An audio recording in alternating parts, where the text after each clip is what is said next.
Good evening, everyone. Welcome to the January 25th, 2016 Board of Selectmen, Highway Commissioner, Cemetery Commissioners meeting. First order of business, rise for the Pledge of Allegiance. I pledge allegiance to the flag of the United States of America and to the republic for which it stands, one nation, under God, indivisible, with liberty and justice for all. Before we get started, I think I speak on behalf of the entire board when we offer our condolences to the family of Oma Duval. Oma passed over the weekend after a battle with esophageal cancer. He was a employee at Shepherd Hill. His wife Jackie was the custodian at the previous town hall, and Oma also cleaned at the library, and on any given weekend you could see him down here helping mow the lawn on his own time with his grandson Matt. And I know I speak for everyone when I say he'll be greatly missed. First up, acceptance of minutes, Board of Selectmen 1/11/16. What is the pleasure? Mr. Chairman, I move that we accept the Board of Selectmen minutes of 1/11/16 as written. Second. Motion made with multiple seconds. Any questions or corrections? Hearing none, all in favor state aye. Aye. Unanimous. Next up, appointments, resignation. We have an appointment of Officer Tyler Smith. Official welcome since graduating from the Police Academy. Appointed at 12/28/15 for 1 year probationary period. Chief Wayner and Officer Smith. He's got separate microphones. Mine. A little bit of command presence, you wouldn't burst out. Oh, well, that was Plan B. Use that baritone, Chief. Knew we'd find a job for the fire chief one of these days. Way overqualified. Might need a permit for that work. Check 1, 2, Fred. Check 1, 2. Thank you, Mr. Chairman. Yeah, a few months, actually a few weeks back, the board officially appointed Tyler Smith for his 1 year probationary period, effective on January 15th. And so he was busy graduating the police academy and everything like that. He graduated on the 15th of January up at Mechanics Hall. And he had 1 day off and then started work on Sunday. So what I told the board at the time was when he gets onto the job, I'd bring him in, reintroduce him to you, and basically let him say hello and everything else like that. So here's Tyler Smith. Officer Smith, welcome. Thank you, sir. Congratulations. Thank you. What would you like to say? Thank you. I just want to thank you guys one more time for this opportunity. I'm looking forward to a long and successful career here in Dudley. Anybody have any questions or comments for Officer Smith? Mr. Fox. I'd like to say congratulations. Thank you, sir. I know the academy is not always easy. You got through it. I'm sure you were pretty tired at the end of some days. Welcome home, and I want to wish you luck in your new position. Congratulations. Thank you, sir. Mr. Massey. Congratulations, Tyler. I'm glad you're here. Thank you. Appreciate it. Mr. Ruda. Well, I'd like to know if the academy was exactly the way real life is. Now you're so close to the... It was definitely challenging, physically and mentally, but you get into a groove and you get used to it, and I actually kind of miss it. You know, you make good friends there, and it becomes easier. Great. I'd also like to welcome Officer Smith full-time. I think he's a good asset for the department, and he, out of the pool of candidates we had last time, he was the highly recommended one, and I don't think he's going to disappoint us. Thank you, sir. He's going to do a good job. Thank you very much. Thanks for coming in. Thank you. Appreciate it. Thank you. Good luck. Thank you. Public comments, citizen comments. Anybody wishing to be heard on an issue that's not on the agenda? Hearing and seeing none. Jimmy wants to. Oh, sorry, Jim.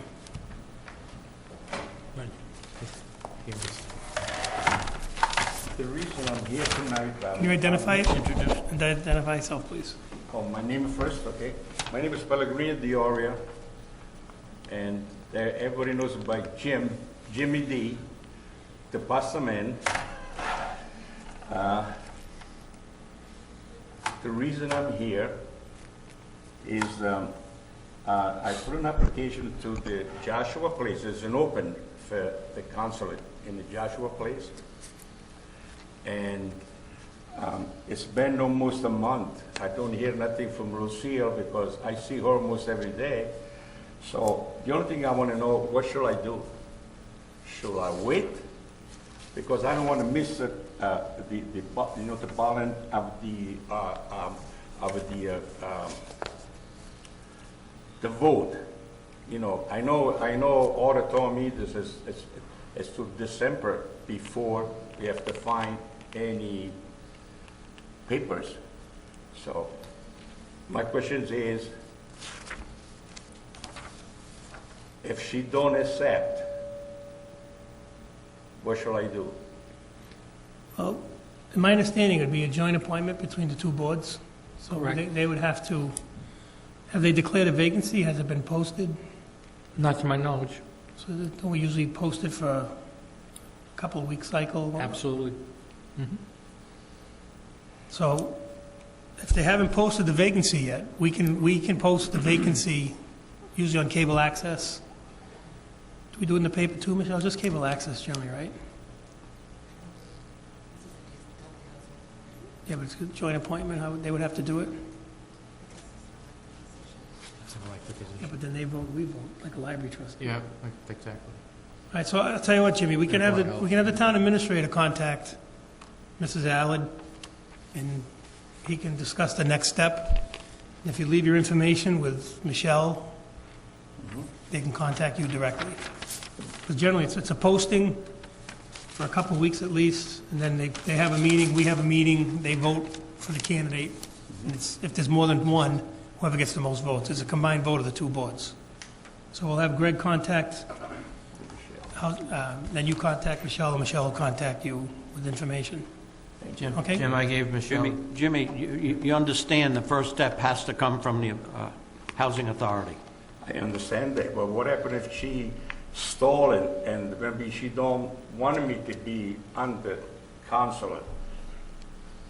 Well, Greg What will, can I do? Greg I will, mean, it's been almost a month, and I see her every day. She's not said anything. yeah, but they only meet once a month, right? So they may have only had one meeting. They had a meetings already there, but Yeah. you know, I suggest something, but your attitude is different than it used to be before I did present this letter to her. So, for some reason or not, I don't know why. I've been in the fire police. I've been in a special cop. I've been doing everything in my life, and I love to help people, and that's why I want to fill the position, because I think something it should be more what's happening in the Joshua place. I know about myself, maybe I can't do nothing, but at least I could have my word, you know, Right. to say, because I love the people, you know, I love you. Other people, I was always involved with something, churches and everything else, so, and, you know. Okay, well, Greg will get a hold of them tomorrow probably. And Michelle, we have contact information on that letter? Yep. And you'll hear from Michelle or Lucille or Greg. All right. Thank you Jim, very I much. just gave you, Thank I you. gave Michelle your letter, so she has it. Thank you for volunteering. Michelle has, I just gave. she has already, Oh, okay. Michelle, you have the letter already, right? Yep. Thanks, Jim. Sorry about that before. Anybody else wishing to be heard on an item that's not on the agenda? Hearing none. Next up, public hearing. Notice of intent to convert to other use, Mass General Law, Chapter 61B, Section 9, right of first refusal, property of Eric E. Jacobson, 55 Dudley Oxford Road, Dudley, Mass. Assessors map, lot map 109, lots 13 and 24, and map 22, lots 100, 109.2, 109.3, 109.4. I declare the public hearing open at 6:40. Mr. Administrator. Mr. Chairman, the board has a copy of the letter in front of it from Attorney Thomas Reedy. I think he said he was going to be here, Mr. Reedy? Thank you very much. Hi, how are you? Very well, how are you? Just give me 1 second to explain it. So this is the piece of property that the town had entered into a payment in lieu of tax agreement with Nextamp. For those who may be watching at home, it's the parcel of land that's located on Dudley Oxford Road, opposite Shepherd Hill High School. There are 4 separate leased areas that are covered by this, so it's not the entire depth of the property, but those areas comprise 18.3 acres. And my recommendation, given the fact that we have a payment in lieu of tax agreement that's been signed, that the town not exercise the option. But if you would allow Mr. Reedy to speak, I'll defer to him. Mr. Reedy. Thank you very much, Mr. Chairman. Good evening, members of the board. Town Administrator did a fantastic job summarizing why I'm here tonight and what you've got in front of you. So as you know, landowners have the opportunity to classify land under Chapter 61B for recreational use. And in order to remove that land, the town has a right of first refusal. And so we're here seeking a removal of that 18.2 acres, and it's going to be used for that solar array. And as the town administrator noted, there was a payment in lieu of taxes that has, I believe, been executed. So we would request that you waive your right of first refusal. Mr. Chairman, Mr. Joseph, welcome. now, we have 120 days from this notice to make a decision, or unless we vote tonight to waive the right. Is that correct? That's correct. Okay, thank you. So what we'd be looking for, Greg, unless I'm mistaken, is two motions, one to waive the 120 and one to release it from the town's option. That's correct. And I don't know if it was mentioned in the earlier presentation. As part of this process, any of the rollback taxes on the property would be paid. So the town would receive a substantial amount resulting from the rollback taxes due on this property, including any accrued taxes, interest, and fees associated with that. Mr. Massey. So do we know what they would like to do when it is classified as recreational land versus solar panels? So it's currently classified as recreational land. Oh, And there's it a few, yes. Right, does he have, I guess what I mean to say is, does they have any plans on what to do with it? This is the solar, the big solar farm. Right, so it's, right, so wants it's currently classified under that recreational piece, and I believe that Mr. Jacobson's looking to classify it as agricultural land. Okay, He's, I think, agricultural. switching some of the designation, but the part that's being removed of that 18 acres is going to be utilized for those 4 solar arrays. Okay, so he's splitting it. Okay, I just want to be sure I know what I'm looking at here. Got it. Thanks. Mr. Ruda. I'm all set, Mr. Chairman. Anybody have any further questions? I'm all set. Any public comments? Hearing none, no public comments. Declare closed at 6:44. Mr. Chairman, Mr. Joseph. I'm going to move that the Board of Selectmen vote to waive the 120-day notification upon tonight's notification, this meeting, of the intent to convert. Second. I just want to note for the record that every time we get requests to waive deadlines like this, they're going to be taken on case-by-case basis. It's not the Yeah. policy of the board to arbitrarily waive them all. Right. Any further questions or comments on the motion and the second? Hearing none, all in favor, state aye. Aye. Unanimous.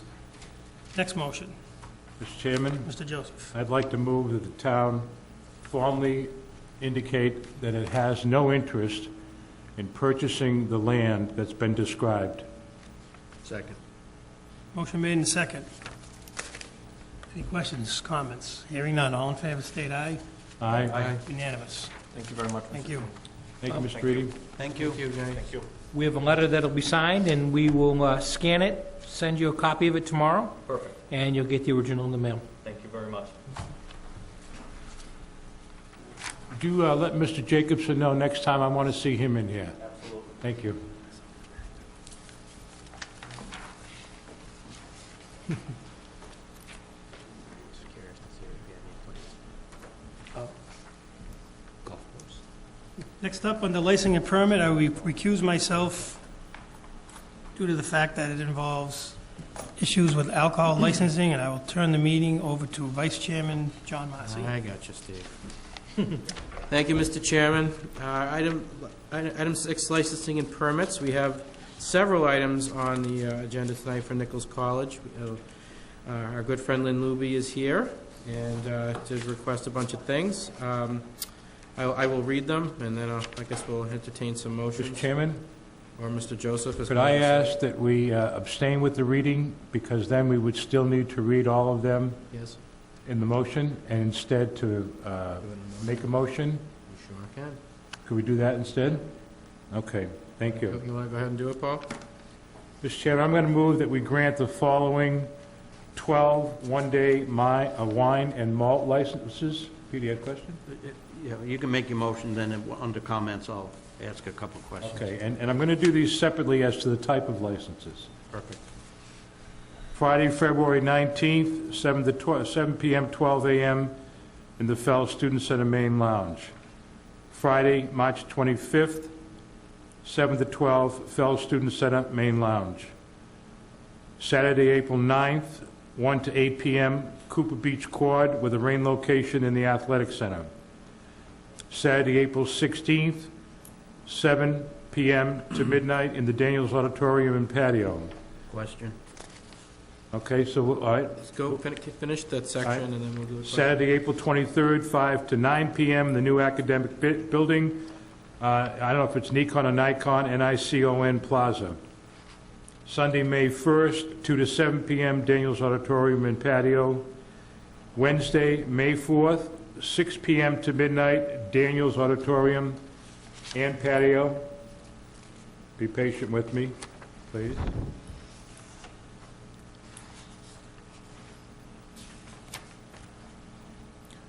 Thursday, May 5th, 6 p.m. to midnight, Lot M and the softball field for the field day and concert. Friday, May 6th, 11 a.m. to 2 p.m., Lombard Dining Hall. Friday, May 6th, 4:30 p.m. to midnight in the Copper Beach Quad with a rain location of the Fell Student Center. Saturday, May 7th, 5 to 9 p.m., Fell Student Center. Saturday, May 7th, 4 p.m. to midnight in the Shamey Quad. That's Okay. it for them. All right, so let's do that. So a motion made by Mr. Joseph, Second. second by Mr. Ruda. Okay, Peter, go ahead. Under D, where it says there'll be entertainment on the patio, will that end at 12 a.m.? Yes. The majority of the event is inside in Daniels Auditorium. Okay. But they are doing a little an activity on the patio as well. Will that involve music? No. Okay, and I have the same question under G. The patio, same thing? The patio, the music will be inside in the Daniels Auditorium. And that will also end at 12 a.m.? Yes. Okay, thank you. Now, any other I have one update myself. Go ahead, Liz. The permit request for Saturday, April 9th. It says 1 p.m. to 8 p.m. That is the time for the entire event. The actual paint and pour part of that event will only be from 3 to 5 p.m. So that's the time, that's the specific time that we would need the one-day wine and malt license. Move or amend his motion? If or- it's okay with the seconded, I would like to Okay. change the motion to read Okay. 3 to 5 p.m. instead of 1 to 8. Okay, it's okay with Jonathan. Question? Go ahead, Paul.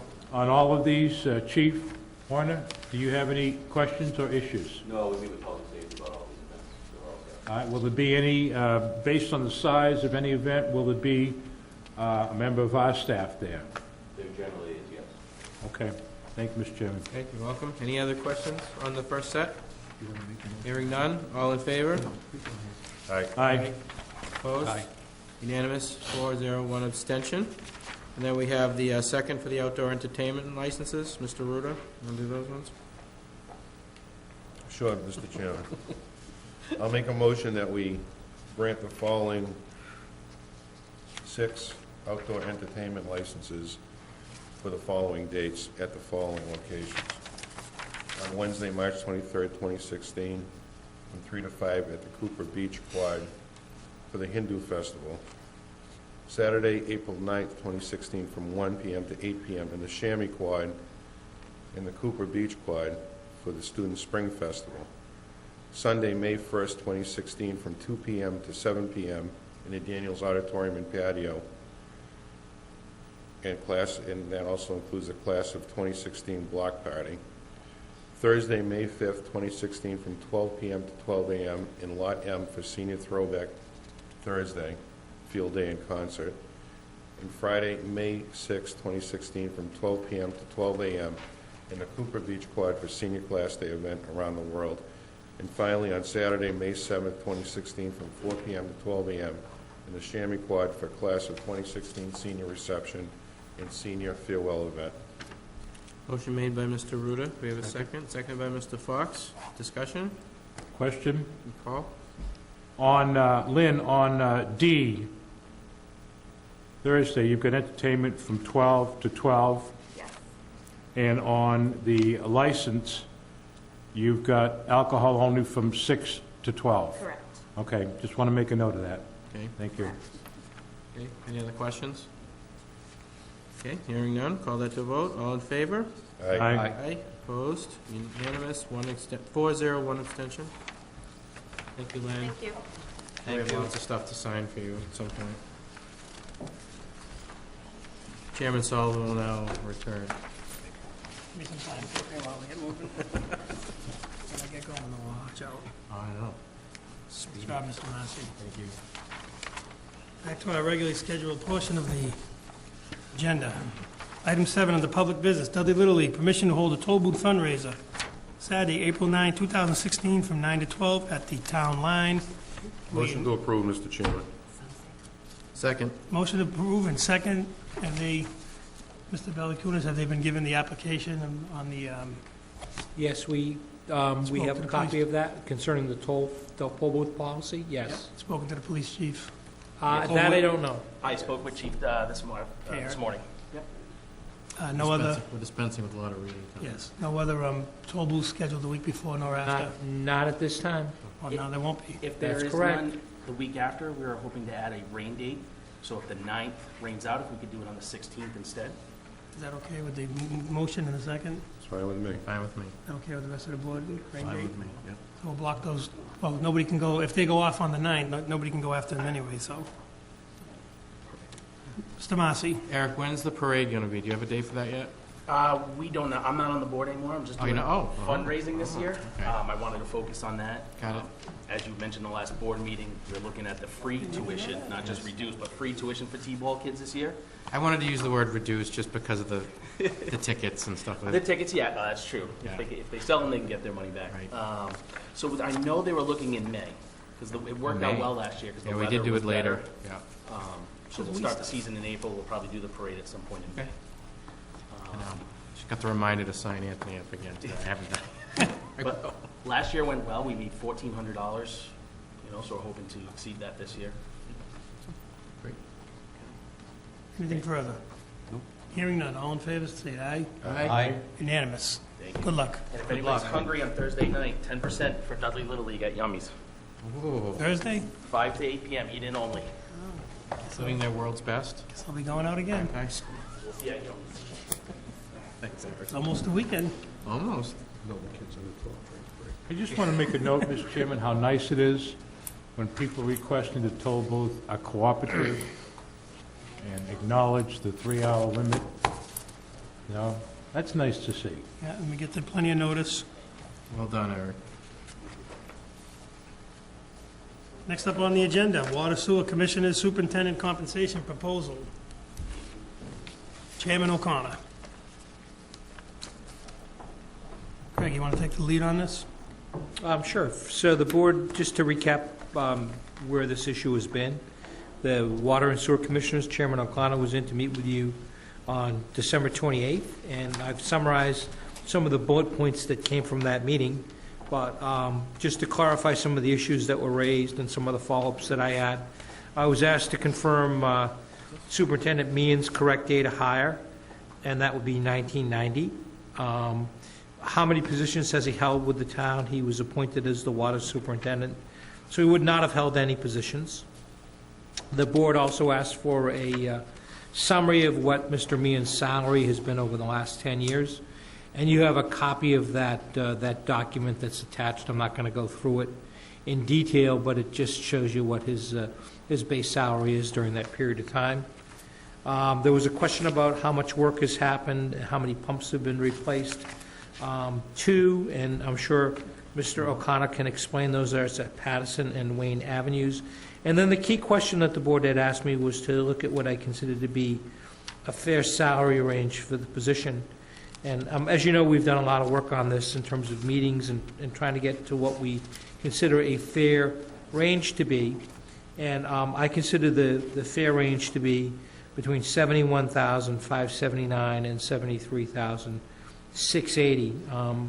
Those numbers, for way of clarification, the $71,579 would bring Mr. Meehan up to what I consider to be the market for his position, plus an additional 5% for the additional job duties. And then the $73,680 is based upon his present stipend, which he receives as interim superintendent, being carried forward and annualized over the cost of a full year. So those are the proposals, and those are the ranges that I think are fair. In keeping in mind the town of Dudley typically pays about a little bit less than what we consider to be the average in the market, and that's what my proposals reflect. So Greg, the second figure does not take the job to 90%, it just takes the 125. Correct. The first figure takes it to 90%. Plus 5. 71,579? Correct. That's 90% plus 5. 90% plus 5%. And the second one is current salary with the 125. Plus a week. 125. That was mentioned at the last meeting. Correct. His current salary is? As was reported here at the previous meeting, Yep. it was 67,180. 67,180. All right, because the chart shows 67,498. Could be that he receives a longevity payment and that gets factored in, but his base salary is 67,180. So the raise would be, I'm sorry, Mr. Chairman. Go ahead. Continue. Yeah. The raise would be approximately, very, very close to $4,000. Is that correct? From 67,498 to 71,579?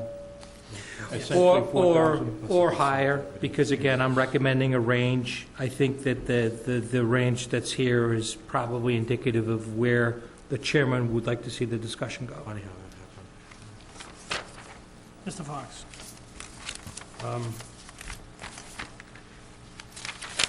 If he were to get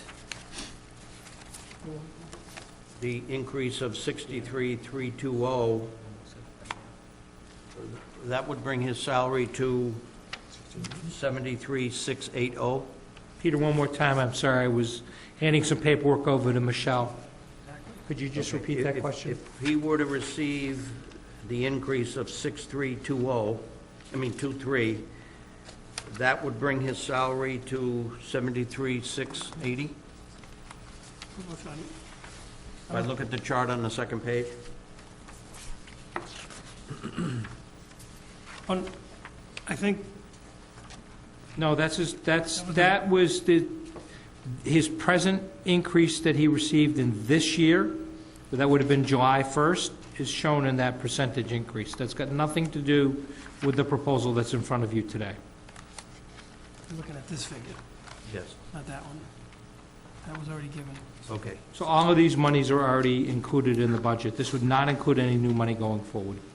Okay. All right, I understand now. And I apologize, the numbers are the same, and that's unfortunate. Okay, I understand, thank you.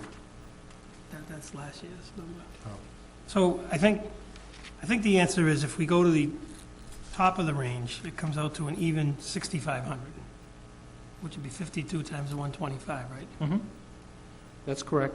And the bottom of the range is 90% of average plus 5% for running two departments, That's right. with the midpoint of 72,630. That's right. Mr. Massey, I'm still thinking, Steve, go ahead. Mr. Ruda. I think the town administrator's proposal is reasonable. At which point? That is recommended 71,579. Oh, the bottom of the range? In that range.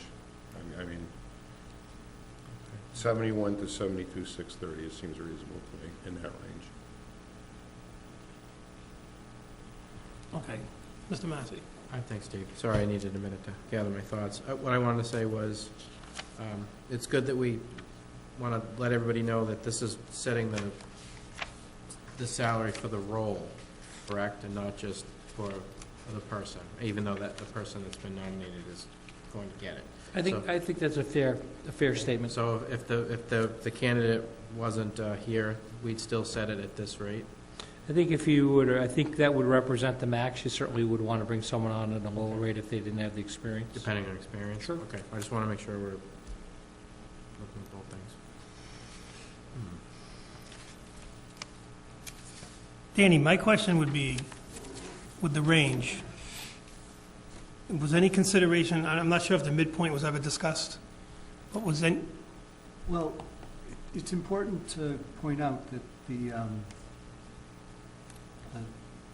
low end, that the high end of your range is substantially lower than the low end of our range, okay? So we started out talking about something between 10 and 15,000 as far as our analysis. Your range is between 71 and 73,000, so that's between, at the high end, it's 6,500. But what I would like to ask the board to do tonight is, and what we have already as a board agreed to present to Mr. Meehan, if you'll go along with it. We'll use your number, the high end of the range, 73,680, so $6,500. As you pointed out, that's also equal to the 125 on the interim basis. So we'll present your number, 73,680,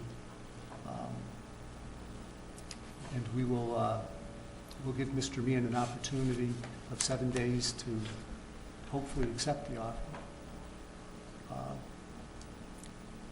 But if you're willing to go along at the high end of your range, so 73,680, I think we can resolve this matter entirely tonight. all right, my question, when I'm looking at Greg's numbers, and I had a brief conversation with him on the phone today, I know your range was slightly higher than ours, but with the range, if we come to an agreement, was any consideration given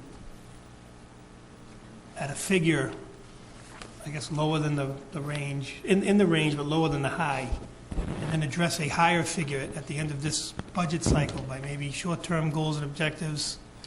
Because you and I had a very productive discussion about what's been going on down there, and I think that's exactly the kind of thinking that has softened us up on our end, okay? We believe that 73,680 is a fair number for now, okay? Going forward, however, in future years, I think that we will attempt to justify additional merit increases. The administrator's in the process right now of doing a reevaluation of all the key supervisory level positions that are not represented by union contract. I think Mr. Meehan, going into this, even with his most current merit increase, is still on the low ends, meaning under the 90%, where we target ourselves to be. So, so has there been any discussion on our end? Yes, but not at the level that you're talking about. I think this is really the lowest level. The high end of your range is the lowest level that I think we would feel comfortable if we had to go out into the market, for example, and advertise this position. That's why I asked my question was that. so Greg, to go to the top of the range that you've pointed out, I understand the math of the 125, but that would take that job over 90%. Yeah, it would. In my judgment, They would take it over what I consider to be 90%. That were the figures we used. The only one we excluded was the one that was 140, because we didn't know the, Yeah, I couldn't find any basis for that number. But again, I try to stick with the 90%, which is we pay 90% of our comparables. And I added 5% in for the fact that Mr. Meehan would be taking on new responsibilities. And could you clarify for me, what we're talking about is we're talking about the period between September 3rd and today at the 125 rate. So it's not, and moving forward from, say, the next pay cycle, his rate would be recalculated at 73,680. So it's not, there's no double compensation here. It doesn't add anything or take anything away from the compensation schedule. The 125 is the interim rate for the weeks that he's worked uncompensated until now. And then moving forward, his compensation would be at the 73,680 rate, which is also 125 moving forward. so the issue of retro, I know it came up at the last meeting. Commissioners have the right to give someone retro pay. They don't need to be here for that. But what they do need to be here for is it going forward and becoming a permanent part of the person's pay structure. So We're not talking about going back retroactively and establishing a rate of 73,680 back to September. We're not talking about that. no, but you're talking about paying the 125 back from September. Correct, which in essence gives him the 73,680 back to September 3rd, but it's not also 125. So he's not also going to get the 125 and the 73,680. The 125 additional compensation per week will be added to the 67,180. So he wouldn't get the 73 this year, because from July to September, he wouldn't get the 125. No, it all depends on the motion. Can I ask some questions to clarify? Because I have some confusion. First question is for Greg. Does this board have the authority to set the annual salary for this position for fiscal 2017? No, fiscal 2017 will be subject to a vote of town meeting. Okay. So we are not being asked to authorize the salary. And I think that's important to remember. And if we're not being asked to do that, my next question is, what is it we're being asked to do tonight? You're being asked to set the range for this present fiscal year until June 30th. Okay. And only you can do that because you're the one who's responsible for approving all payrolls and warrants. Okay. Then let me just add, as a housekeeping point, that on the job descriptions we have, all right, the first page at the bottom says water superintendent. On the bottom of the first and second pages, it says water superintendent. The third and fourth pages say sewer superintendent. I want to make it a point and get the agreement of the board. Plan says water. Page 2 and 3 say. I think that's just the footer. Okay, yeah, right. I want to make it clear that the board publicly agrees that since this is really for both positions, that be changed to water/sewer superintendent. And then if we do go ahead, either the water sewer commissioners or the board or whoever goes ahead and seeks internally to hire, and if that's unsuccessful, seeks externally to hire, that they advertise for the position that we're acknowledging, which is water sewer superintendent, not water superintendent.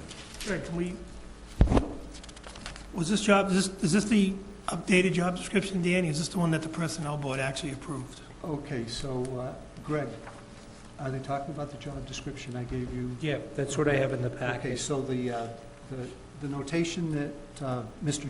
Joseph is referencing, this is a working document. Those are just the Microsoft Word. It's what we're calling the document. It's the title of the document within my Microsoft Word. that Dudley, Mass. Water Superintendent, Dudley, Mass. Sewer Superintendent language, that should be removed from the job description that we use. We'll remove that. Okay, so that's just a clerical error? Well, that was the title of the original document that we worked from for this, Okay, and we just didn't remove it yet.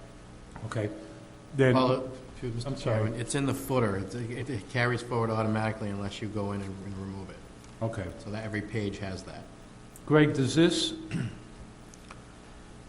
represent the changes that the various members of the board talked to you about? I think it does.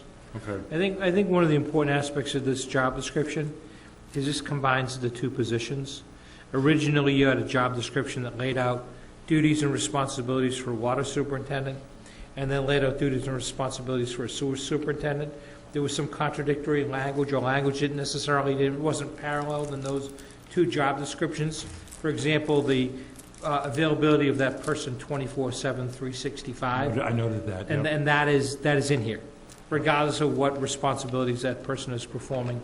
There are other things in here, such as supervision of personnel, attendance of water and sewer commissioner meetings, being responsible for purchasing in the department, preparation of the annual operating budget and monitoring departmental expenditures, which were not originally included in the job description. And as a result of the conversations I had with Dan, those are in this document that's in front of you today. Okay. And Mr. Chairman, I have one final question. We're discussing this, Dan, with the understanding that this is a salaried position, and as such, there will not be any additional stipends for work, whether it's carrying a phone or anything else, for this salaried position for whoever gets it. Is that correct? Yep. You okay? Yep, this is a salaried position, and the issues that we talked about at the last meeting, we understand what happened there. There'll be no attempt by this board to go back and seek additional compensation. There'll also be no attempt by this board to hire additional people to make up for it. Good. No. Okay, thank you. Mr. Fox? Mr. Administrator, the midpoint range of 72,630, that does not exceed the 90%? It does. It does exceed. Yes. Yes, what, Midpoint exceed. for the water position only. So the 90% rule that I had was for the water department position. I added an additional 5% on top of that for the sewer superintendent's position. And that- Okay, That so- got you to 71,579. That's exactly what it did. Okay. So 70, the mid number would be 7% maybe? Mm-hmm. Yeah. Roughly speak, I think. Okay, and that was just on the water commissioner side. Then you added additional for the But he sewer had- responsibilities? I did. Okay. But he added 5%. I did. More. And that's how you came up with the top end of your range? No, that's what came up with the low end of my range. The what? The low. That's how you came up with The low. Okay. The high end of the range is the $6,500 simply added to the existing salary. It's Okay, the 125 The 125 annualized. Annualized, yes. okay. So for the sewer and water commissioner position combined, does the 73,680 put it over the 90%?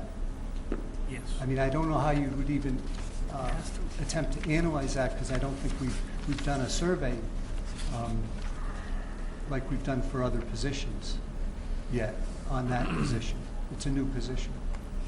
Greg, well, those numbers you used came off the list they gave us of the 11. What? You did. It came out for those And the only positions. one you excluded was the 140, which I was did. Northbridge, I believe, I right? did. So that numbers came from that list we had at the last meeting. Right, but there was only one comparable water sewer.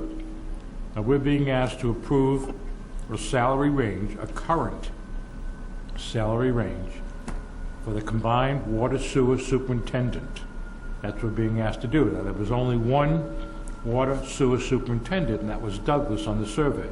But Douglas has their own filtration system. So that was not an accurate comparison. It was comparison in title only. And they had their own sewer treatment plant. That's what I meant. Yeah. Yeah. Right. But they also have lower user numbers. Right. Okay, so you'd take something off for that, but you'd add something for the fact that it's a much smaller system in general. And that's why we thought that it was still, just for appraisal purposes, it was a valid number to put in there, because you could add something for one end and take it off on the number of users end. Just so you know, I'm based on the first conversation we had with Dan, when and I think Peter did also, indicated that we supported a combined position. And one of the things that you have to know is I have come to professionally trust Greg's judgment and recommendations. Even though I still question them, I've come to trust them quite heavily. I'm prepared to offer, I won't do it now because not everybody's had a chance to speak, but I am prepared to offer a motion that we support the administrator's recommended salary range for the current position. Now, we don't have a right to go in and muck around with retroactive pay. That's between the water sewer commissioners, the subscribers to each system, and the employee. That's entirely up to them. We can only deal with the current salary range. I'd also like to point out that in our present fiscal year budget, and what we've got, of course, is we have budgeted for a sewer superintendent and a water superintendent.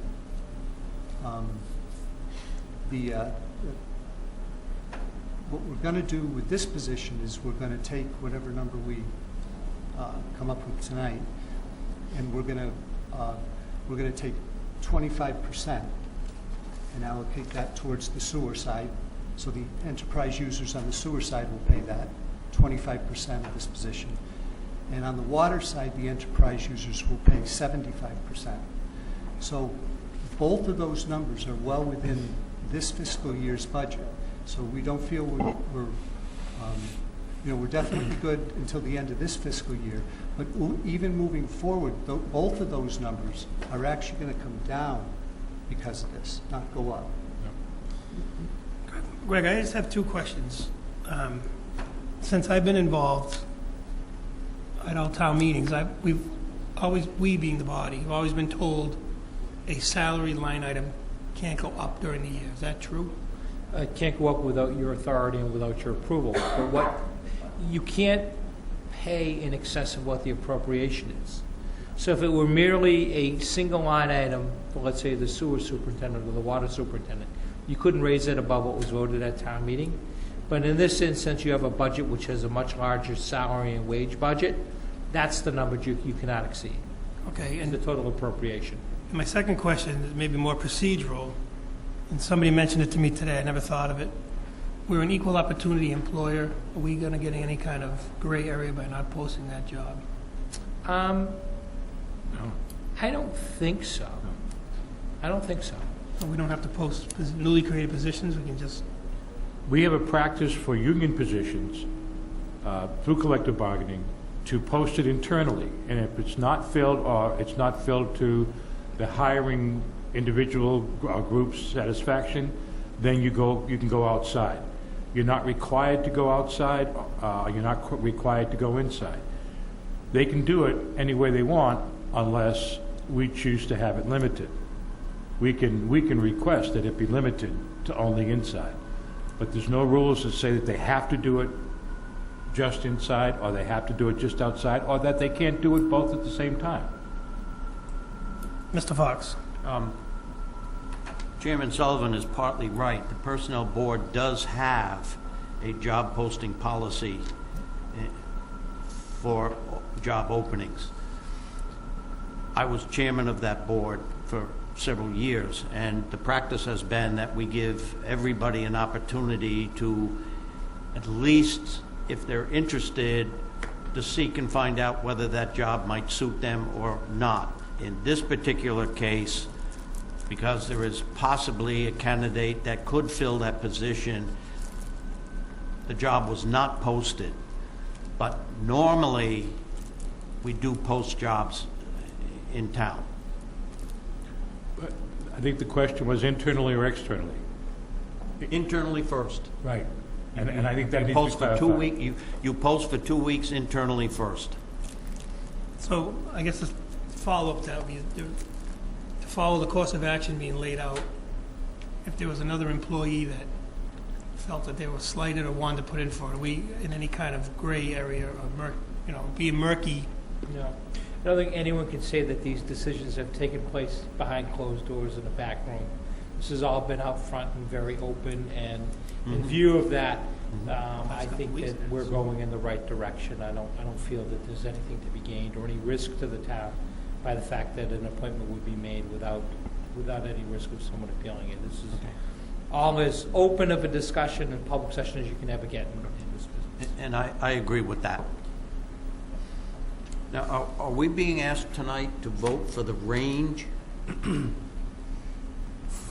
Well, your motion Yeah. said range, right, but not the... But if I made the motion, it would be to approve the recommended, and I would state the figures, the recommended range for the combined sewer water position as recommended by the town administrator, for the current.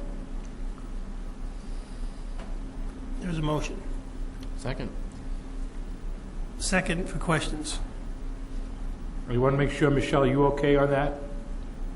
If you want a specific motion, the wording, I would move that the Board of Selectmen approve the town administrator's recommended range for the current position or the position of combined water sewer superintendent to be hired of $71,579 to $73,680. Second. Another second.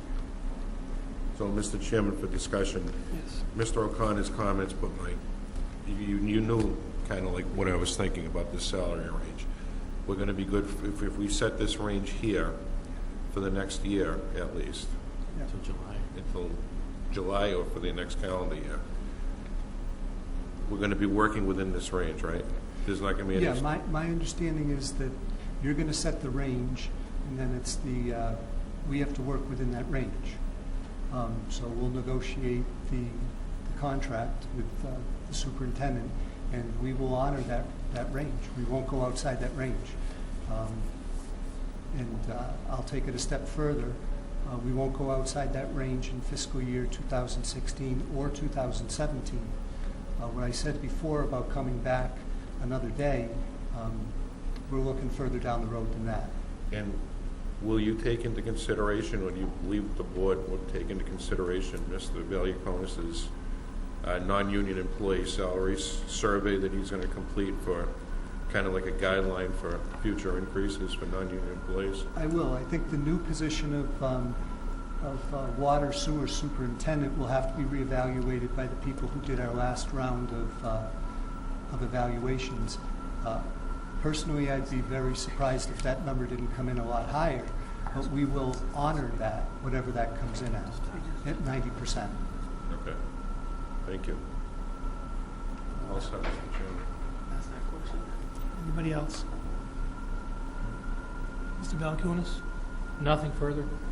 Danny, all set for us to take a vote? Yes.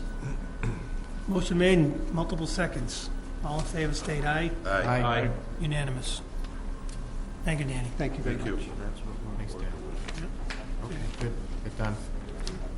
Mr. Chairman, can I just add one final comment to this? I think the next time we have a new position or a new, something that involves creating a salary, can we do that at first? Job description, get how much it's worth before we tie a person to it. I think we got wrapped around the axle a little bit because we already had existing people, and I think if we do that, I think it would have been a little bit more. As they say in British Parliament, you're here. Good idea. That's all. Thank you. That's the way it should be done. That's absolutely the right But it was okay. I procedure. mean, it worked out well with this. We finally can put this to bed, and I think everybody will be happy, so, thank you. That's all I can say. Thank you. Mr. Fox. Greg, thank you very much for working so hard on this. Good proposal. Yeah, not bad for Thank rock. you. Next up, 7C, betterment bylaw for private road improvements table from the last meeting. Mr. Belkunis. Board members, I Bonus. drafted a Bosses Belkunis. proposed betterment bylaw for your consideration. And the thing, as I mentioned to you at the last meeting, a bylaw would be what I would recommend we proceed with. The bylaw will require a vote of town meeting, and every project as they come before the board will require a vote or recommendation of the Board of Selectmen. It will also require a vote of town meeting to actually be bettered. If you want me to go through the policy, I deliberately made the policy as broadly worded as possible. No, here's why. You don't have to. Number one, we've had it for plenty of time. Sure. I read it twice. Number two, we're not going to approve this policy tonight. What we are going to do is to recommend that this bylaw be placed before the voters at the next town meeting. And then, between now and then, we'll review it as to whether or not we want to support the article. All righty then. Hold on, wait. Greg, my question would be, this, I'm sure deliberately or intentionally, leads out the question of snow removal. The road betterment policy is not a snow removal policy. We're not going to start plowing. That's correct, Every but private the way road. this is worded, it could potentially, if someone wanted their road to be accepted, Could lead to it. this would allow, this is more than just resurfacing a road. This would allow It brings it the up to the requirement of being accepted. And of If- course, Acceptable. If that's what the owners desired. if they wanted to, if the owners, or the group wanted to bring it to town meeting to become an accepted road in Dudley, then the town meeting would vote on it. And of course, if it became accepted, then it would be plowed, and it would be improved. Correct, but I mean, but the way it's done now, if this is adopted, next year we're not plowing the other 37 No, private roads. A group could come forward and just want the road to be repaved. Or a group could come forward and want the road to be accepted by town meeting and to be paved or be maintained in the future. This bylaw gives the board and the property owners the right to do either of those options or somewhere in between. Annie, have you read this?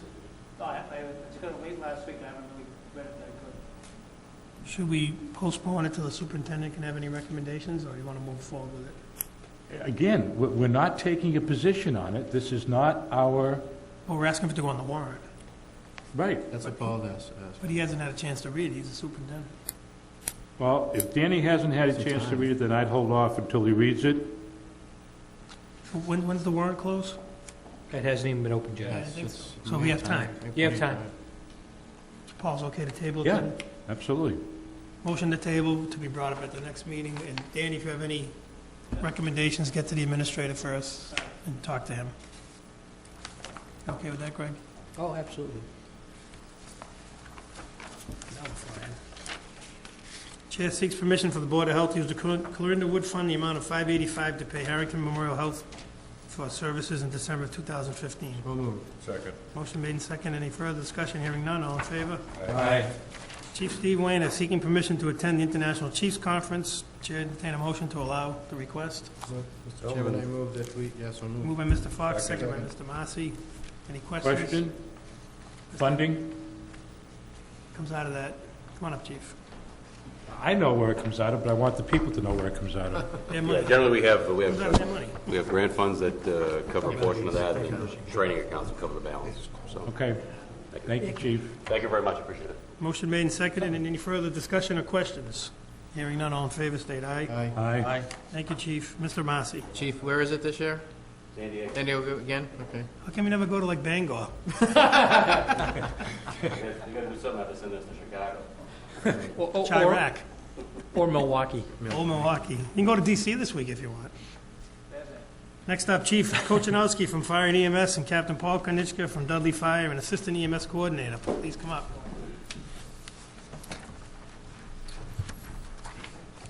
Greetings. Hey, how are you? So, we were given an offer by Gentex to receive two 40-foot shipping containers that we'd like to use for a training facility possibly in the future. Right now, we don't have any money to do anything with them, but we are looking to put them on the site where the dye house was, on the cement slab, just to store them for now. And then maybe down the road, we could get some money to change that into like a training facility. The issue, we needed to act on this now because they're paying to have these containers stored, and if we don't act on it, they're giving them to us for free. So if we don't act on it, they're just going to get rid of them. So we thought it would be a good opportunity to get something that could help out the fire department with training. Chief, I just have two quick questions. One, are you worried about vandalism up there? We can padlock them shut. Keep them safe? Yeah, I mean, they're steel containers. Right, I'm talking, if someone spray paints the outside, for example, no big deal. We'll just paint them over them, because we're going to have to cut windows in them, cut doors in them. I mean, Okay, and Danny, is there any issue using that property up there? Once we took down the dye house, we had a small environmental issue, right? There's no issue with just storing things up there, cold storage? No, that cement slab is free and clear. There's some stuff way in the corner of the property, but it shouldn't be an issue. Okay. Any questions for the chief? Mr. Chairman. Mr. Ruder. I'm wondering if the board would just consider allowing the town to receive the property and leave the arrangements of where it's going to be placed to Mr. Valiakonis and the fire chief, of course, just in case. Okay. Once we approve one site, That's a good idea. if there's an issue with it, then Right. you guys can work it out during the day. Yeah, that's fine. I just don't want to lose like I said, if we don't take these like now, then we're going to lose the opportunity dark out. altogether. Mr. Mazzei. So Chief, what kind of things would you do, like, say we did get some money down the road? Is it like Well, a we create a could- search and we rescue, could- like a heavy rescue thing? You or- can make it into like an apartment type deal where we can do training, rescuing quarters, people and okay. smoke them out and things like that. If I could just, Chief, these containers are actually covered by the fire service as they are durable, almost indestructible. And you can mark out any kind of residential situation. You can mark out a typical bedroom, living room, bathroom, or whatever. These containers are built to be stacked, so you can stack these containers to simulate a two-story residential home, which is good for ladder company drills and such. So kind of unlimited on what your imagination can do. The only limitation would be the financial end. No problem there. Any further questions? Just that I like, Mr. Massey. I just like what he said. I think that's what we should do. I'd like to hear the motion again. Can you, go ahead. So I would move that the board approve the fire chief and the captain's request to use, to receive and use the municipal property received for fire department training.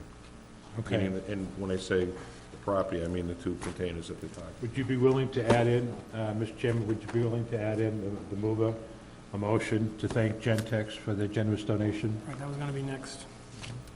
What about wherever they just, you have to be part of the motion, but where it goes can be up to Greg? I think if we just leave it Leave it, between the fire chief and the town Yeah, administrator. we'll leave that open, you guys, that's your preferred spot, but if there's ever an issue, you don't have to come back, just tell Right. Greg where you're putting them. Second. Motion made and second, any further discussion? Hearing none, all state aye. Aye. Aye. Thank you. Cheryl, yep, Thanks, Cheryl, guys. just type up a nice letter for me to thank you. Thank you. Next up, approve an amendment to Southern Worcester County Communications Center IMA between Dudley and Webster. Mr. Bell, you. Board members, the amended IMA changes the composition of the operations board by allowing the head of the Webster EMS to serve as a committee member, and there are no further changes that are involved. And since both towns are party to that, to allow Webster EMS a seat at the table, we would have to vote them on board. So what would that make for a makeup of the committee? Like, for example, 5 Webster, 4 Dudley, 4 Webster, 3 Well, Dudley? the operations board is merely in a position of providing recommendations, but there would be... Both police chiefs, both fire chiefs? Correct. Both administrators? No, the administrators sit on the board of directors, not on the ops board. Strictly operations, they're different than the other board. And remember, the operations board has a responsibility of reporting the recommendations to the board of directors for a vote and approval. So it's not so much that we're worried about upsetting the balance of power. We want to make sure that we have decision makers and people who are informed that have a seat at the table, and that's what this accomplishes. Okay, my only question would be, Chief, both chiefs, I guess, you guys are involved in the day-to-day. We have another town we split a regional district with, and sometimes the votes go 4-3. Are we comfortable being outnumbered on that board? No, I think it's, I think it's just what the administrator said. This is just more or less formalizing what should have been done in the beginning. Since our ambulance service goes under the fire chief, that's why fire and ambulance in Dudley goes there. Webster's fire is one thing, Webster's ambulance is a separate thing. So in order to have just an equal vote on, you know, or equal say as far as the operations board goes, I think it's fine. Because if we brought him in another community, if they did the same type of setup, I'm sure we'd have to have the same situation. Does Webster EMS contribute to the cost of the facility because they're not a town entity? No. I am not sure. So they get a free ride? No, they don't. But they service both towns. I guess on the basis of providing backup, you're right. Yeah. But my question is, they benefit and they don't contribute. I don't know really what the I know that was a question that was raised at our Board of Directors meetings, and the position is that Webster EMS provides their service at no cost. So in many towns, EMS service, private EMS service, the towns and the users have to pay an upfront cost or a fee, and in this case, there is no upfront fee. Webster EMS operates at no additional cost to the taxpayers of Dudley and Webster. You look skeptical, Mr. Chairman. Not a big deal. We can make a motion that says that we support the changes as requested in the IMA agreement for a period of 1 year on a trial basis. And if we get feedback from our two people that there's an issue, we can always change it. I understand the chairman's concerns too, but That wasn't the question, though. The original question, I wasn't do it for a trial basis. It was give them a seat, bring them to the table, and give them a piece of the pie. Yeah, because I think the fact that we have people who are experts in their field contributing to the Board of Directors is a positive, regardless of the numbers of people that have a seat at that table. Having those people at the table is more important than worrying necessarily about what numbers. The Operations Board, again, is in the business of providing recommendations to the Board of Directors, which is equally split between Dudley and Webster. So if the Board of Directors has a right to accept, not accept, or modify recommendations that are brought forward by the Operations Board. Yeah. You know, Mr. Chairman, my comment was only if someone here has reservations. All right? I personally have no objection to changing this without any question. And I want to state, too, my questions and concerns are not on the capability and or the professionalism of Webster EMS nor their director. I just want to make sure that the scales right. aren't tilted one way or the other. I mean, we could come up and say, geez, we want our deputy emergency management guy there and our highway superintendent in case the roads get flooded. Can't we have him? Next thing you know, all of a sudden, we'll have. And I'm sure they'll bring their super. You know what I mean? I just want to make sure. I think the important scales are thing balanced. is that we're very balanced on the Board of Directors, which I think is the more important aspect of it. If we, like Mr. Belliacona said, if we had an operations board and we brought, you know, Boston EMS supervisor in to sit on it, it wouldn't have any impact on our cost or our overall agreement. It's just what they do operationally, Right. in terms of day-to-day management. Mr. Fox. I'm totally comfortable with amending this agreement the way it was suggested. The Operations Board has worked extremely well. The Webster's EMS input is extremely important and is backed by the rest of the members of the Operations Board. So I have absolutely no problem with this motion at all. Like I said, nor do I, and I'm heartened by Mr. Valiakonis's comments that they addressed it at a Board of Directors meeting, so I know I'm not going down the road by myself. So we have a motion and a second. Any further questions? Comments? We do have a motion? Didn't somebody make the motion? Yeah. I don't think it, All right, well, Mr. we Chairman, reset the clock. I move that we approve the amendment to Southwestern County Communications Center IMA between Dudley and Webster. Second. Motion made with multiple seconds. Any further discussion? Yeah, could I ask Joseph. that the motion include that this is the amendment, that proposed amendment in the memorandum dated January 21st, 2016? Do you want to keep Yeah, that 1 that's year that fine, you Paul. talked about, or no? No, I'm okay with it. I really am. I just want to be sure nobody else has reservations. No, I'm good with that. All right, motion made with a second as amended. Any further questions? Hearing none, all state aye. Aye. Unanimous. Thank you. Thanks, Chief. Thank you. Next up on the agenda, warrant for the presidential primary to be signed. Take a motion to approve the warrant and sign. Mr. Chairman, I move that we approve the warrant for the presidential primary, which will be held on Tuesday, the first day of March 2016, Second. 7 a.m. to 8 p.m. Motion made in a second. Any further discussions? Hearing none, all in favor state aye. Aye. Aye. Unanimous. Thanks, Michelle. 1 second. Is this a... Next up, we have our student rep who was not here, but he did send an email and asked to be read. Academics, the second half of the school year officially started today, or as they call it up there, quarter 3. Sports, the boys' basketball team is off to an 8-2 start with the Clark tournament coming up, and they have 4 games this week, Monday at home versus North Middlesex, Wednesday at Doherty, Friday at Shrewsbury, Sunday at, I believe he meant Billerica. And if anybody had a chance to go up the other night, they played Wachusett, and what can only be described as a thrilling game. 67-62? Well, they trailed basically 90% of the way, and they came down the stretch and won. It was a great game.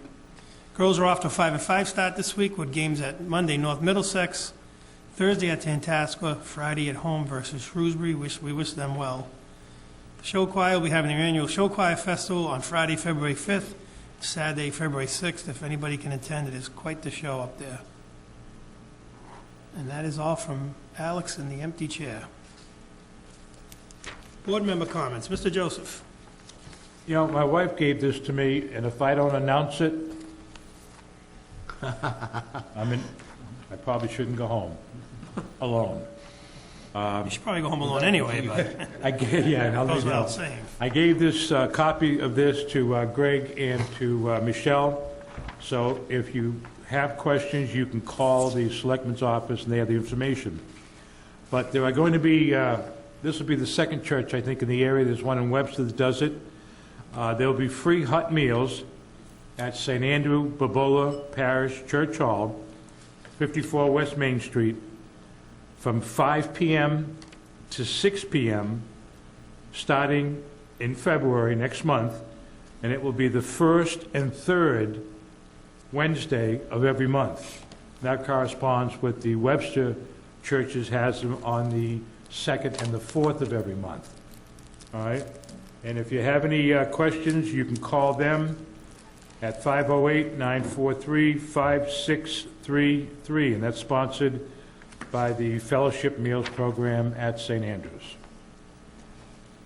Lori thanks you from the bottom of her heart. And you can go home. Absolutely. And you can go home now, Paul. I go home now, alone. Which is always a good thing. Peter Fox.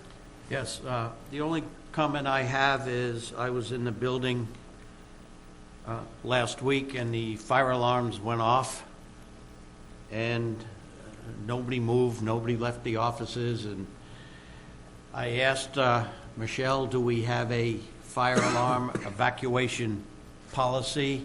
And I don't believe we do.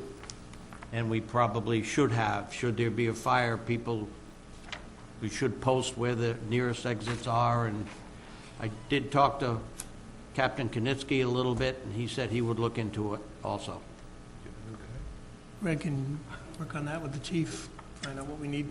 Chief, you must know. But Paul, Chief Knitsky said that he would. Chief Knitsky? I mean, Oh. sorry. Paul got a raise. Paul said he would look into it. Paul, wherever you are. We're all Polish, he says. Captain.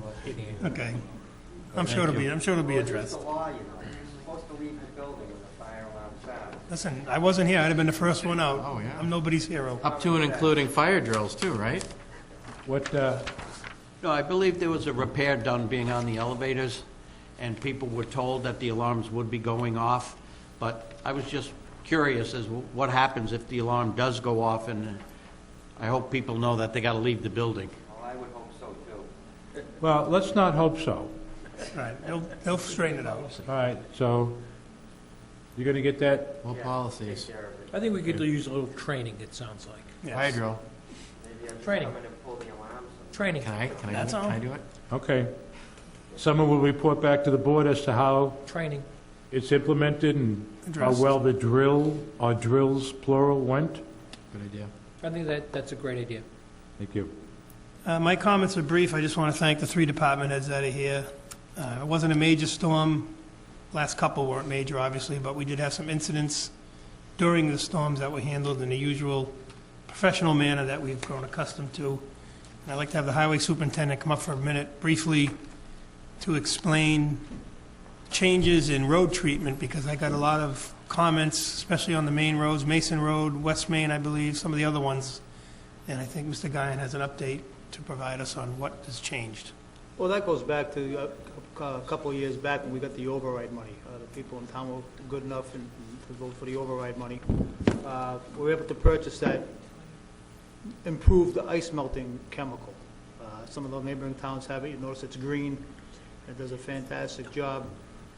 We weren't able to get it last year. We used some of the override money that we received to purchase additional road salt. But this year, the chemical we were able to acquire, and we've done it. We put it on about probably I think a dozen of our main roads: Mason Road, Dudley, Oxford, Oxford Ave, Route 31, roads similar to those. And it does a real good job. It melts the ice right down to the blacktop. It can be easily scraped off, and we're certainly happy to have that. Right, I mean, that was the thing. I got a lot of comments from Mason Road residents that even when the height of that storm, it was only 4 or 5 inches, but it was coming pretty quick there for a while. That stuff did a great job, and then when everything was said and done, those roads didn't even look like it snowed in those areas. It was especially a big help this time around, too, because as I talked to you earlier this morning, 2 of the private plow drivers that we have were unable to make it into the storm. One was going to be out of town. We knew that, so we did make arrangements to cover that plow run. But the other one called me, it was either late Thursday morning or early Thursday afternoon, and said he wasn't going to plow anymore. He usually gets laid off for the winter, and this year he wasn't laid off, so he wasn't able to plow for us. I told him I was disappointed in the lack of time that he gave me to make an adjustment for that. But some of the side streets, it took us a little while to get to, but everything worked out well. It wasn't a big storm, it was more or less of a nuisance storm, but with that additional ice melting chemical, it made it a lot easier. Right, I mean, like you always say, it's not so much the amount, but it's the duration. They were out there a long time to get it all cleaned up. We came into work, I believe it was like 2 o'clock Saturday afternoon, and I think we went home 4 a.m. Sunday. There you go. Mr. Massey. Oh, you stole my thunder. I was going to thank Danny and our chiefs and for everybody keeping everybody safe during the storm. I didn't hear any complaints. Mr. Ruda. Me either, come to think of it. Right. It's unprecedented. I forgot it snowed. Heard about a lot of other things, but not. Forgot it snowed. Anybody else? Town board comments, Mr. Massey. Mr. Ruda. Oh, thank you. Town administrator report, departmental communications. Sir. Gentlemen, I had an opportunity to attend the Massachusetts Municipal Association Conference in Boston. One of the interesting things that I did learn is the governor was there, and it's always nice to see him there. He proposes a 4.3% increase in unrestricted government aid, used to be known as lottery aid. But that's welcome news, and the net revenue to the town, if it does happen, is $70,825, and we could sure use the money, given the fact that we're right in the middle of winter. Most welcome. I did meet with the Council on Aging, a second item, and they indicated to me that they would like to submit a warrant article for the May town meeting, providing for either free or reduced dog licensing costs for persons aged 70 or older. And I expect that there'll be something that'll be forthcoming. I know it's been an issue that's been discussed before. Can you work with Margaret on that and maybe find Sure. policies? Sure. Thank you. The dam inspection reports for Marino Upper and Lower Pond and Wallace Pond Dam have been completed and submitted to the State Division of Conservation and Recreation. This was money that was approved at the November town meeting, so we've moved along fairly quickly. And there's two other things that I have on my list that aren't listed here. One of them is a copy of the letter that you received concerning Dudley Police Association Attorney Scott Dunlop, indicating that the town's collective bargaining agreement with the Dudley Police Association expires on June 30th, 2016, and the association would like to open negotiations for a successor collective bargaining agreement. So would ask that the board acknowledge that, and we will be in contact with the attorney relative to opening and discussion of contract negotiations. So we, last time already? I think we left it open so long that it retroed all the way back. That's all right, Chief. That's why it seems like we just did it, because they didn't have a contract for it. So I think it happened because, well, actually, yeah, because it was probably approved back in 2013, I think it was. And so the 13, 14 year finished up, then it was 14 to 15, and now 15 to 16. So yeah, it'll be expiring, it will expire in June of 16. So I think it was a 3-year agreement at that time, so. Yeah. With the board's indulgence, I think we should allow Greg to handle the initial first couple of meetings at least as our representative. With any one or two selectmen that can make it can. I think there's flexibility with Greg being in the town hall. I think Greg is probably more comfortable if you instruct him to negotiate on behalf of the town the ground rules. Right, I mean, the first meeting or two. Well, it might be one, it might be more. Right, but if any one or two selectmen can make it, we don't have to post it, but you have more flexibility during the day probably than most. So if somebody can make it and sit in, that's great, but we'll give Greg. For actual negotiations, there should be 2 selectmen available. I think with the highway, we'll let Greg handle it. Highway and fire. Greg handled it alone, then he brought back a final report. I mean, we'll see how it goes. Yeah. I mean, what we want to do is we'll sit down and I'll meet with the chief, and we'll develop a list of what we consider to be ground rules and proposals. And those will be shared with the board in executive session. And then as it progresses, Paul will jump in if we have to. And then the last thing that I have is I wanted to mention the town planner position. And as you know, there was a job description that was revised a couple of months ago. And the major description that I suggested was including grant writing and economic development duties in the job description of the town planner. Central Mass Regional Planning Commission has been on board since November, providing us with planning services. And I know that we're at the point right now where we need to discuss what the final plans for that position will be, because interim services can't go on indefinitely. And I see the chairman of the planning board here, and Mr. Chairman, if you would allow him just an opportunity to briefly address the board, that would be great. Is that okay? It's not an agenda item? Yeah, as long as you don't vote anything, you'll be okay. Ms. Dawn. Thank you. Yeah, I just wanted to kind of update the board as to where we are. Greg made some mention of it. We received correspondence from your board through Greg that you wanted to add the grant writing and the economic development into the job description, which we have no problem with. But I think what we need to what we would like to get a feel from this board is where would you like to see this position go in the future, other than what we've gotten input so far with the economic development and the grant writing. The situation we have is, right now, we have Central Mass Regional Planning working 40 to 50 hours per month.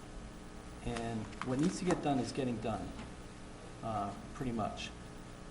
We have the town hall floater, Joan Gardecki, is doing our minutes for us, and they are, as of this month, all up to date.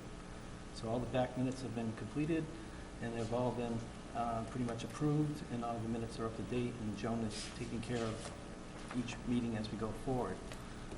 So basically, what I think the board needs some direction, or would like to get some direction from the Board of Selectmen is, would you like to see this as a full-time position? Would you like to see it as a part-time position? One thing I wanted to mention to you as a full-time position, I went online to see what was currently being advertised for town planner positions in the state of Massachusetts. And as of last week, when I looked it up, there was 2 positions open. One was in the town of Southborough, which is both smaller in population and geography from Dudley. And the other town that was looking for a town planner was Westwood, Massachusetts. Westwood? Westwood, Mass, yes. Both were looking for professional town planners with a master's degree, very similar to our job description that we currently have, very similar to what we had for a person who previously held the position. The posting for both of those positions, the salary range was $65,000 to $85,000 for both towns. The other thing that I looked up was economic development personnel. There was one town in Massachusetts, the town, specific town, I don't remember the name of it. They were looking for a full-time economic development person with 3 to 5 years experience, and that position was listed at a salary range of $65,000 to $85,000. So, Excuse me, through the chair, separate positions? separate position, yeah. So we would like to have somebody that can combine positions, and we totally understand that we obviously couldn't afford 2 people for 2 separate positions. One of the things that we thought of, or that I at least thought of on the board, was that we currently employ a contract town engineer, which I've asked for the records for the last 9 years. And with the last 9 years, we've given $140,000, a little over $140,000 worth of work. When you come to money, would you speak up a little louder? That interests me. We spent a little over $140,000 in the last 9 years with our consultant town engineer. So one of the things that we were thinking about is, and I don't know if we could find such a person that could be a planner / economic development person / civil engineer, but the way that I'm looking at it is, if you're going to have a full-time person, it would be nice to get some money back to the town. And with the engineer's position, I would see, even in these economic times that we currently have, where there's not a lot of development going on, that we could possibly get back between $15,000 and $25,000 a year in engineering fees for the town if we had an engineer on staff that we could charge for. So I'm looking at, like, do we want to go with a part-time person for a planner, economic developer, and forget about an engineer, or do we want to try to see if we could find somebody that has an engineering degree that could also do planning work, and maybe they'd be willing to work with some of the economic stuff? Next question. So, Go ahead, John. Yeah. So my question would, did you say, what would you say over 9 years you spent on it? It was a little over, $13,000 a year approximately. it's about $15,000 a year we're spending with the engineer. How much was it over the course of 9 years? A little over $140,000. But that averages about 15,500. And if we're in lean years, that number would go down. Right, but the other thing that you have to remember is the contract with the consultant engineer is negotiated, and we originally negotiated that contract at $150 per hour. The going rate for engineering review right now in this area is anywhere from $150 to $300 an hour. We don't have to be the cheapest town for engineering review. We could raise our rate. We could raise our rate to $200 an hour. We could raise our rate to $250 an hour. So, Are we allowed to do that, Craig? Are we allowed to set a review rate as part of a person's... Absolutely. As part of a person's salary? Absolutely. That's our purview, based on recommendation of the planning board and the town administrator. So we could hire someone and tell them, Will make us some money, reviewing things. the more you review, the more you make. That's what it's going to, you know what I mean? If we give them a range of just say we give them $60,000 in salary. Doesn't that work for every inspector we have in town? No, because well, yeah, I take that back, yes, but none of them are full-time and none of them are benefited. Right. My question is, and we should all be interested, is that dollar figure, $120,000 over 9 years, is that what everybody in the town spent on engineering, or just the planning board? just the planning board. Okay. What I'd like to see, Mr. Chairman and Mr. Administrator, what I'd like to see is I'd like to see a projection of what the town spends on, through all departments, for engineering services, what kind of engineer would we need to meet all or most of those needs? How much would we save? And how much right now are we jobbing out, where people with applications have to get independent engineering outside of the town? Well, the short answer is, we're spending no money, and we're sending everything out, because everything is peer reviewed. Well, we are spending money. No, we're spending. We're not spending money. anything. Yeah, No, applicants spend it. Applicants give us the money, and we peer review that. If they run out of money, they gotta give us more money to Okay. continue reviews. So that 120,000 is not what we paid. It was a little over 140,000. The 140,000 wasn't what we paid. No, that's what we Okay. take in, that's what we take in We take from it for fees. from That's applicants. what I don't hear so good. No, that's okay. That's why I was saying, if we're in a downtime, and we don't get as much I see what you're saying. incoming review work, Yeah. plus the water, I'm sure water and sewer are comfortable with what they have. I mean, obviously, if we go to a townwide engineer, we'd have to come to a consensus. But I'm sure they're comfortable with who they have. We're, planning board is comfortable with who they have. And it's essentially a zero cost to the town. It's all peer review, applicant, reborn cost, with no benefits. I'd just like to see some figures. Yeah, I mean, can't hurt to look at it. Mr. Fox? Okay, I think, Mr. Horn, I think the planning board needs to submit your proposals or your recommendations and ideas to the administrator. I don't think it's fair to ask him to do the work. I think your board should do most of the research and the work and get the numbers and submit that to him for review. I have it, I can give it to him. You have that. So you can put your proposal together, or what you think you'd like to make a recommendation, and we'll see what you have. And if possible, incorporate any entry-level suggestions water or sewer may have Oh, absolutely. to whether or not they would even Yes? entertain it. You guys want to put into that? Yep, But we're absolutely. not taking that as a motion, it's just as a suggestion to meet with the administrator, It because is not on the agenda, so we're you not going can't to vote on it. We're just, as a suggestion to come forward as a future agenda item in a month or so, maybe. I'd like to see the cost analysis, which would include what we have paid the town planner. That's straight salary and then salary and benefits. How much the town has spent for engineering services that could be handled, and forgive my terminology, that could be handled by a full-time employee who was an engineer, what kind of engineer, and how much money on average has gone out, and how much money has gone out in each of the last 12 years for referrals we've made to applicants who could be done in-house. And I know I want each year, not the average, because I know that we don't have enough work in here for a full-time planner. I don't know if we have enough work for a full-time engineer, but I'd like to see how that shakes out in terms of projected workload and finances. I'm okay with that. We're just taking that as a suggestion to make it a future agenda item. I think it's important. Mr. Fox? Okay, I understand what Mr. Joseph is requesting, but I just want to make sure that the blunt of that workload is going to be on your board to supply that information. Yep. Because in all honesty, the administrator right now has a pretty doggone full plate.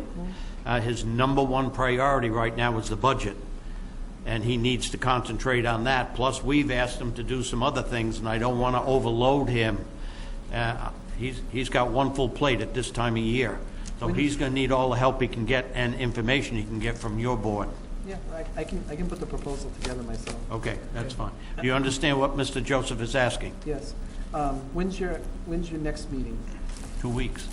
Okay, so do you have a meeting in 4 weeks? Yes. Could I be on the agenda for the meeting in 4 weeks? End of February. February 29th, right? Leap year? Absolutely. I just want to echo what Mr. Joseph said, but I also want to say, when I was on the planning board, we had 3 different planners. One was a very short-term younger guy that went to, I think, Franklin, or came from Worcester, I forget. I think a strong, proactive creative, motivated planner would find virtually full-time work, I think. You know, zoning is a constantly evolving and reviewing.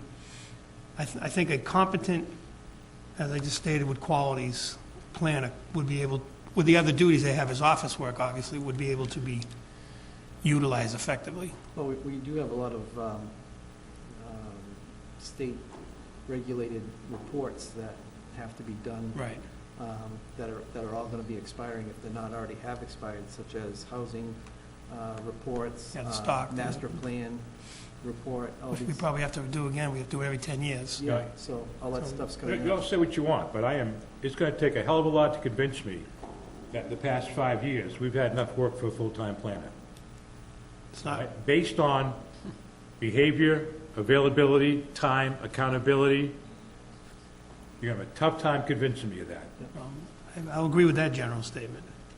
I don't think I think looking forward, we need to look in a different direction. You know, the flip side too, and I say this, think about what type of people, young professionals, which is maybe what we're looking for, would be interested in applying for a job that enhanced a resume in a way that other job opportunities might not. If you're talking, you know, basic engineering, or if you're talking planning and economic development, I mean, there's an attraction to that. We got to think about who we're going to be bringing in to look at. Well, I think that's what we had with the first two planners. One lady left us to go to Millbury, which was a population-wise similar community maybe, but it was much more commercial, proactive. And the other gentleman we had, I think, he was an assistant in Worcester, and he ended up going to Franklin, or he was assistant and went to Worcester. So the first two did use us for that very purpose, stepping stone. Right. So just so you know, Mr. Fox, what you just mentioned about Mr. Valiakonis doing the budget, we put together a budget for the planning board for next fiscal year, and there's quite a big increase in the budget because we think we don't know what we're going to end up with for a position in that position, but it's definitely going to require more money than what we had paid in the past. Okay, as long as he has the information, We can make a decision. he'll be working on it. Any further questions for the chairman of the planning board? Before I make a call for executive session, I just want to make note, Michelle, please. There's a zoning board of appeals hearing next Thursday, February 4th? February 4th at 7 p.m. I know I plan on attending. I believe other members of the board plan on attending.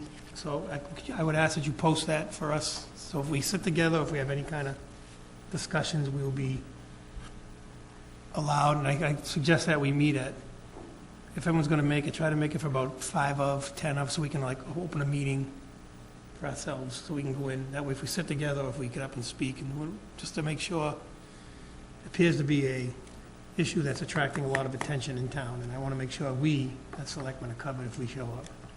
And if we don't have a quorum, then we don't have a meeting. Okay. Is that okay, Greg? Yep. Michelle? Thank you. Anything else? Chief Wayner? Just wanted to bring up quick, Mr. Chairman, back in a couple weeks ago, or last week in the newspaper, there was a article about the Dudley Police owing the town of Charlton several $1,000s in outside detail fees. So I just want to give the board an update and the public an update on that.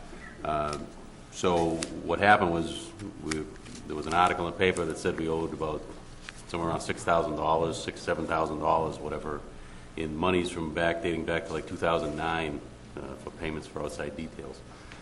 So Officer Neese has been doing a lot of that work for us on our end. I talked to the chief in Charlton. I got all the paperwork that they said we owed. We checked everything, and pretty much everything's squared away, that we don't owe them really very much. The only one we couldn't find was for a football game, a Thanksgiving football game from back in November of '09. And so I don't believe we're ever billed for that. Because what happens in these purposes, if our officers work in another town, we pay them through our payroll process, and we bill the community for the fee that's paid. And then the community pays us. So that's what happens. So in this case, I don't think we were ever billed for it. So we sent them $328 last week and squared away whatever back monies were supposedly owed. But I just want to make sure we clarified the fact that we don't owe the town of Charlton several $1,000s. So are they going to contact the paper and print some kind of retraction? I believe there is something that's going forward with that, yeah, because I think the reporter had reached out to, I think, all the different communities that were mentioned in there, so I had some discussion with the reporter, and I think something's going to go as a follow-up. I don't care. I don't care what anybody says. You're a good guy. Mr. Massey? Yeah, Chief, why would they go public with something like that when you didn't have the right facts? I think what's happening over there is they're auditing, they found a large shortfall in their accounts, and so let's blame your neighbor, sister town? Yeah, they're doing an audit of, they have a shortfall in the account, so they're doing an audit of who's showed it owing money. Happens. And so part of the issue, I think, is even similar software that we use, we track all the details through our system, and we credit them as paid. So if you're not entering the data properly as it's coming through, you can show a shortfall. So for example, if somebody sends a check for $5,000, and it covers details A, B, and C. Well, if you enter in $5,000 it's only under detail A, well, B and C are going to show as being short. So they're going to enter them under all. And they're going to want to get that all straightened out accounts. because Chief Purvey is going to retire. somewhere. Correct. Right. Correct. Yeah. And Chief, it's not an agenda item, but how do we stand on our account? I remember a couple of years ago, we had a shortfall we were carrying over, right? We've done very well. We've been in the black for the last, I think, 5 years or so. So I credit the late Pam Daniels for taking care of a lot of that stuff. That's a lot of work to kind of follow and do that. We recovered everything that we had from last fiscal year. In fact, there was one bill that we were still looking at from last fiscal year, and it's from the Mass Highway Department. So go figure. Mass DOT is the only one that owes us money. But that was, again, it's a small amount. But we've recovered anything we had in the past. Several years ago, we wrote off some kind of deficit that was something that was uncollectible. And so since that point, we've been in the black. So it's going good. I'm looking forward to having somebody be able to do that from an administrative position, because there's a lot there. Thank you very much. Clearing that up, Chief. Chairman, Potentially. I'd like to move we adjourn into executive session under Mass General Law, Chapter 30A, subsection 21, to conduct strategy sessions in preparation for negotiations with non-union personnel, or to conduct collective bargaining sessions or contract negotiations, and also to discuss the lease, value, or purchase of real property, and not to reconvene in public session. Motion made, and a second, roll call vote. John Wood, aye. Tom Marcy, aye. Stephen Sullivan, aye. Peter Fox, aye. Me too. All Joseph. Me too.